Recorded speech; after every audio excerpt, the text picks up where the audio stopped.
Okay, so as you know, I'm going to be doing the realism mod tomorrow in less than 24 hours from the posting of this video, or like 20 hours approximately. Roughly, I'll be streaming the realism mod, and I want you guys to vote on one thing. So you don't have a very large window to vote on this, but I decided I'll let you guys pick the most important thing. Now, I can't even tell you all the differences between these civs. Look at how many distinctive units the Spanish have. How many units they have that are in some way unique to them. Not to mention buildings. I can't even... And not to mention the unique units that are just for them. And everybody gets unique everything, like just so much stuff. The number of leaders, the traits, positive and negative, even unique improvements to the terrain. This mod is something else. But also, look at how big the tech tree is. So much bigger. Okay, the most important thing that most defines how I play when I play the game is religions. So I'm going to go over each of these and let you guys vote on which religion I should pick. And there's a lot of factors that plug into these things. So starting from the bottom here, this is not on the menu. This is unique to a specific thing. It's not integrated into the game. Like, all the pieces are here, but it's only available in one specific scenario that I'm not playing in. So we can't actually pick orthodoxy. We can't ever pick solar cult. I'm going to summarize what's in front of us here, as this is sort of the conqueror's religion. And you'll see why it's only sort of the conqueror's religion when we get further up the chart. But it doesn't have a unique unit. Like, you'll see a lot of these have unique units. These guys don't get one. What they do get, however, is a lot of things that reduce war unrest and force your enemies to suffer more war weariness. So you can get into wars and make other people sad, and your people are warmongers. Like, yeah, let's keep fighting. Would be sort of a summary of what this means. Other than that, there's not a great deal I can say about them. And they reduce the maintenance cost, which means you can have about 10% more territory. You can hold 10% more cities without your civilization collapsing due to its own, that probably doesn't make sense if you're not familiar with the game's mechanics, but just take my word for it. For every 10 cities I have, I could have one more than another player without my civilization just collapsing on me from its own weight. It's okay. You'll understand as I play the mod what that means.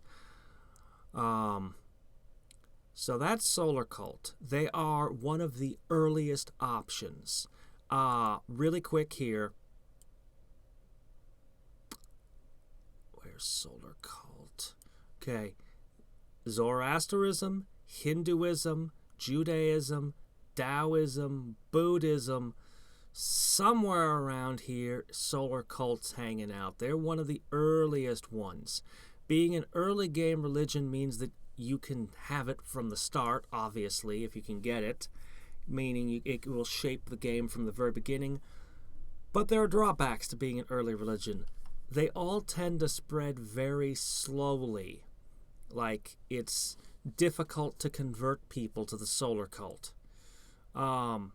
Actually, you could just go with, where the hell is it? I see the Sun God speaker over there, but I don't actually see the Solar Cult.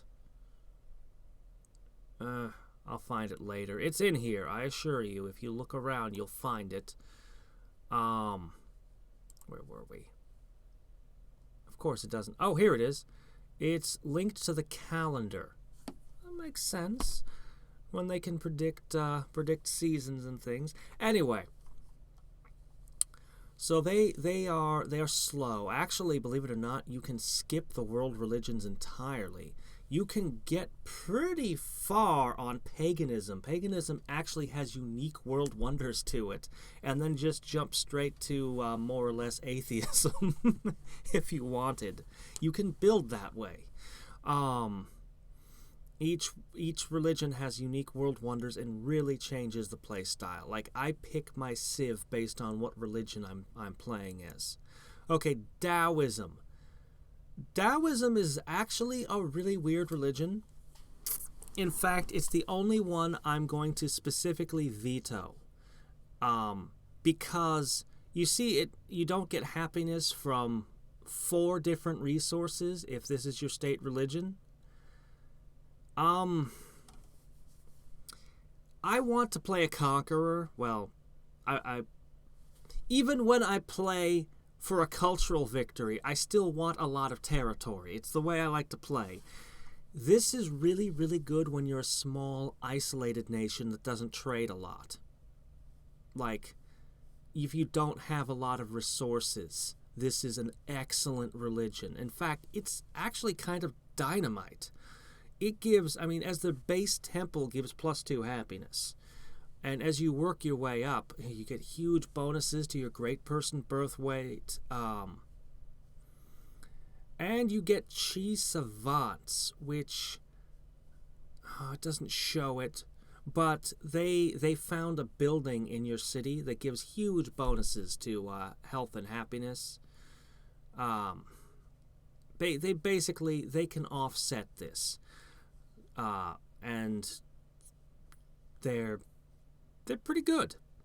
But like I said, I intend to have gems, gold, silver, and pearls. I intend to control all the resources, or at least trade for them. So to me, I'm not going to be able, just my style of play, I've tried them, and I find myself sitting on piles of these things without being able to benefit from them. So I'm going to specifically veto Taoism because it's just not my play style. Zoroasterism is really interesting. Depending on what, maybe you won't find it interesting. I do. They are the culture religion, and they are really dynamite. Like, look, this is a 65% boost in culture when everyone else is a 50%, and then you get plus 25% culture to all your cities when you get this wonder. If you're going for a cultural victory, this is the thing. They can even spit out great works. That culture bombing trick, they can do. You can gain territory just off of that. So you can work this one. Buddhism, I don't honestly get. I don't get their play style. I've tried them. Maybe I just haven't played them enough. I only played them once, but you get, okay, they heal military units. So if you have a bunch of damaged units, you can bring them in the city and they heal a little bit faster. You can have this guy who's their special unit. This is the okay, so far special units, none, because this might be one of the most defining ways to tell what it does. Chi Savant, which makes your happiness and health go up, but it's a lot of work to make them, and you have to have them visit every city. You have to keep making them. Great works for culture spreading. Starts with medic. So this guy will heal your other military units. You can spit out as many as 4 of them to accompany your armies, though you don't need more than 1 with any particular army. I'm not going to get into how stacks and military work right now, but this mod made them awesome. Okay, this wonder heals all units, heal an extra 20% damage a turn. Again, heal, heal, heal. Specifically, military units get healed. They also get, a pretty nice happiness bonus to the city you build it in, which is good, I guess. It's nice for one city, and I do tend to build around 1 or 2 major cities, but I honestly just don't get them. Yay, my troops recover from damage faster, but they're not really a conqueror, and it's It's nice, but I don't really get it. I can't really build around it the way I can with some of the others. Now, Hinduism, they get just straight up happiness and health in all their cities. They get to hurry production in cities. So you have some small city somewhere that's not getting a lot of production. You can have a larger city spit these guys out. There's actually, if I remember right, there's actually a production loss, but it lets you have a big city rush production of a smaller city. That's what their special unit is. And I don't remember the Katara warrior, which makes me wonder how great they can be if I don't remember them. Collateral damage is good. In a melee unit. I don't know. They look like they're okay. Requires a Hindu temple to build them. So you get an actual fighting unit that's unique to this religion. Obviously, you don't eat cows. You're Hindu. There's not really a lot else I can say. They get more happiness and health. You can rush production, you get a fighter. Again, they're super early game religion. Now let's get to the real Conqueror's religion. I said Solar Cult was kind of the Conqueror's. That's because Islam just stomps it into the ground in terms of being a conqueror. So, as you can see, there's a lot of restrictions. You don't get to benefit from wine and alcohol and pigs, obviously. You get an added trade route in all your cities that you build temples in, and they get, let me see, there it is, +3 trade routes in the city you built this in. They get trading bonuses, okay? The other thing that they get that's so ridiculous is every single time you conquer a city, it is automatically converted to Islam. The other religions are still there, unless you send inquisitions. Every religion can make inquisitions. It's just a thing you can do. But unless you use inquisitors, the other religions will still be present. But every city is automatically converted to Islam. And you get Muhammadan, or Mujahid. I'm not pronouncing this right. I don't even know how this is to be pronounced. Anyway, this unit's really badass. This unit, okay, I'm not going to try to explain all the combat mechanics, as I said. Collateral damage, good. First strike. Recon units that are actually able to fight and do things are quite valuable. And flanking all of the, you see catapult, trebuchet, all these things listed. Basically flanking artillery units is really useful. March and mobility, it can be good. They're just a actually very useful military unit that is unique. You only get it if you're Islam. All said, this is a very strong religion, but there are 2 drawbacks. The first one is obviously they are late game. They are the latest religion. Like, you're all the way up in theocracy by the time you get to them. So, you have to get quite a ways into the game, either using a different religion or just running paganism and building statues to Zeus and crap. If you set yourself up, you get the holy, you found the religion, so you have the holy city and all. These guys are dynamite. They're actually, of a late game religion, surprisingly slow to spread if you don't conquer the cities, which is it's a drawback. The thing that pissed me off about this religion,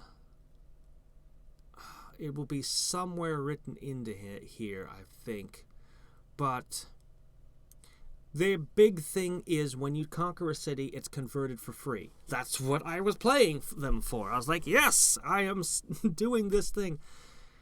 I think it was industrial era. There comes a point in the game where that stops happening. No other religion has, just has a key feature suddenly stop functioning like that. I was not happy when they stopped converting cities for free, because they're not very good at spreading imams. Like, you only get two. You'll see what I mean, okay? 2 allowed, and they cost a bunch to make. Christianity can have 6, and they build super fast, okay? As a late game religion, they're not very good at spreading themselves, except by the sword. So I wanted them to do that. Christianity. Okay. This one is a little bit eclectic. Think of it more as Catholicism, obviously. Orthodoxy is sitting down here, so you're, okay. They get unhealth for having temples and a production bonus. Like, they have all these kind of strange things mixed in. However, there are 2 massive reasons you want to do Christianity. Look, even Islam even gets culture bonuses, and Christianity, a money bonus for their holy city that Christianity doesn't. Christianity's ability is so ridiculously powerful. Even the wonder here seems a little bit lackluster compared to some of the others we've seen, because they get to spread incredibly fast. Even when you're not sending missionaries, cities will just randomly become Christian. All religions do that a little bit, but more so this one. They spread like no other religion on the list. And you can work this. You can really work this. If you control the holy city, you can't be as ridiculous as what you saw me doing in the vanilla game last week. You can't be as ridiculous as, I can support my entire religion off of having a holy city. But you can support a 1/4 or even a 1/3 of your empire if you really work this and spread the missionaries.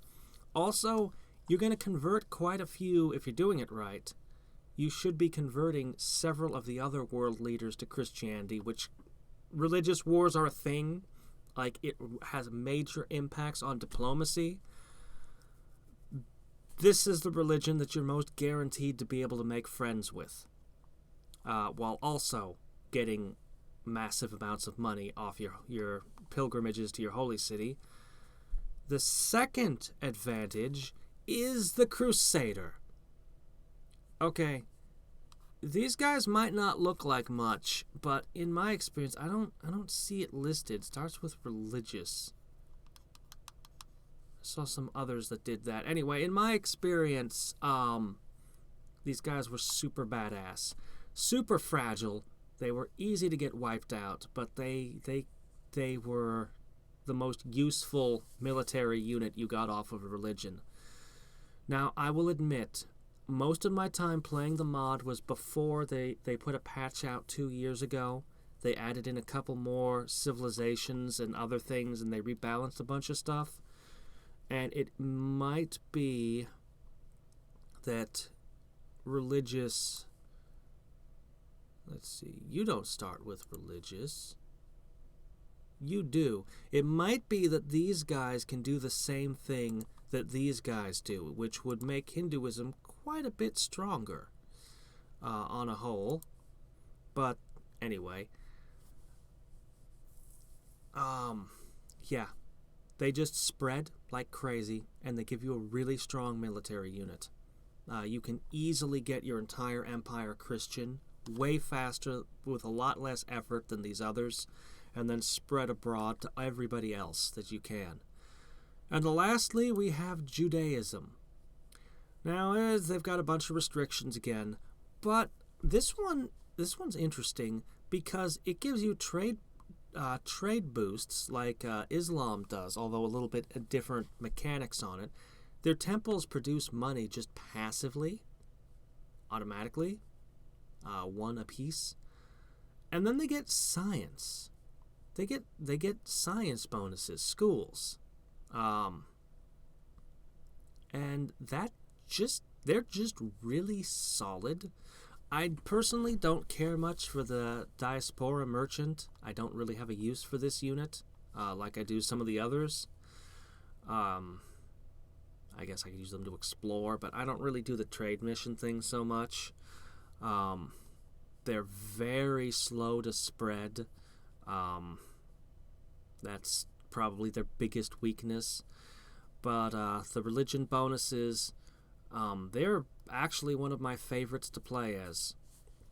They do get some bonuses from cow, fish, and wheat to offset these. Pretty much cow, fish, and wheat must be the core of your diet, so you need to seek those out. You have to work to make this one good, but it is one of the best, in my personal opinion, in the game. So you have basically 24 hours to place your votes. Taoism, as I said, is vetoed.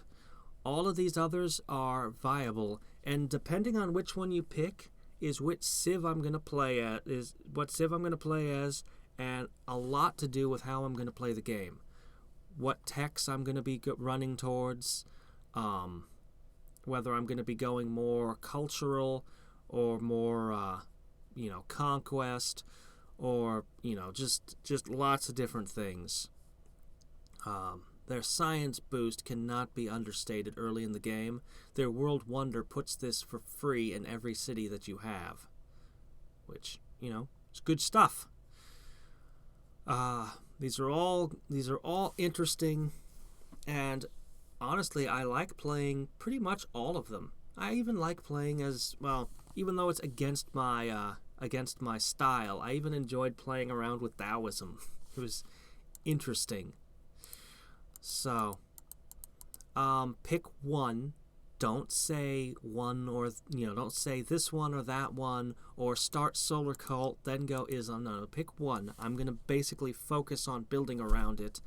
I may pick up, if it's a late game religion, I may pick up an early game religion while I'm on the way there, or, different things.